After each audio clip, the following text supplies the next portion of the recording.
Hello বন্ধুরা, welcome to Sanchita's blog. আজকে তোমাদের সঙ্গে একটা শেয়ার করছি মা ঠাকুমার রান্না করা, ঠাকুমা দিদাই বলতে পারো, তারা রান্না করে একটা দুর্দান্ত রেসিপি। এটা হচ্ছে কাঁঠালের বিচির ভর্তা। গরম ভাতের সঙ্গে এটা খেতে অসাধারণ লাগে, বিশ্বাস করো, একবার ট্রাই করো।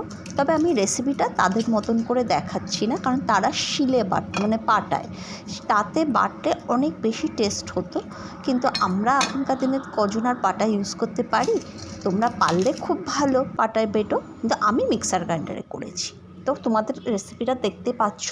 আমি প্রথমে শুকনো কড়াইতে কাঁঠালের বিচিগুলোকে, শুকনো কাঁঠালের বিচি মানে যেটা সঙ্গে সঙ্গে বার করে, মানে কাঁঠালের বিচি না, একটু বেশ দুদিন হয়েছে ধুয়ে রেখেছিলাম। তারপর সেটা যখন একটু শুকনো হয়ে গেছে, ব্যাস ওটাকে ভেজে তারপর তার শুকনো কড়াইতে নেড়ে চেড়ে তার থেকে খোসাগুলো ছাড়িয়ে নিয়েছি।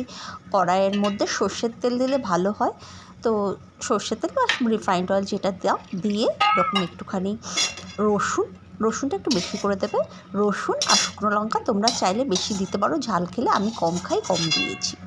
ব্যাস একটু জল দিয়ে, নুন দিয়ে, আর হ্যাঁ, কালো জিরেটা দিয়ে দেবে কড়াইয়ের মধ্যে, দিয়ে আবার একটু নেড়ে চেড়ে ব্যাস ওটাকে মিক্সিতে ভালো করে পেস্ট করে গরম ভাতের সঙ্গে গরমা গরম খেয়ে নাও, দেখবে খুব ভালো লাগবে। এটা পুরোনো দিনের একটা রেসিপি, খেতে অসাধারণ লাগে।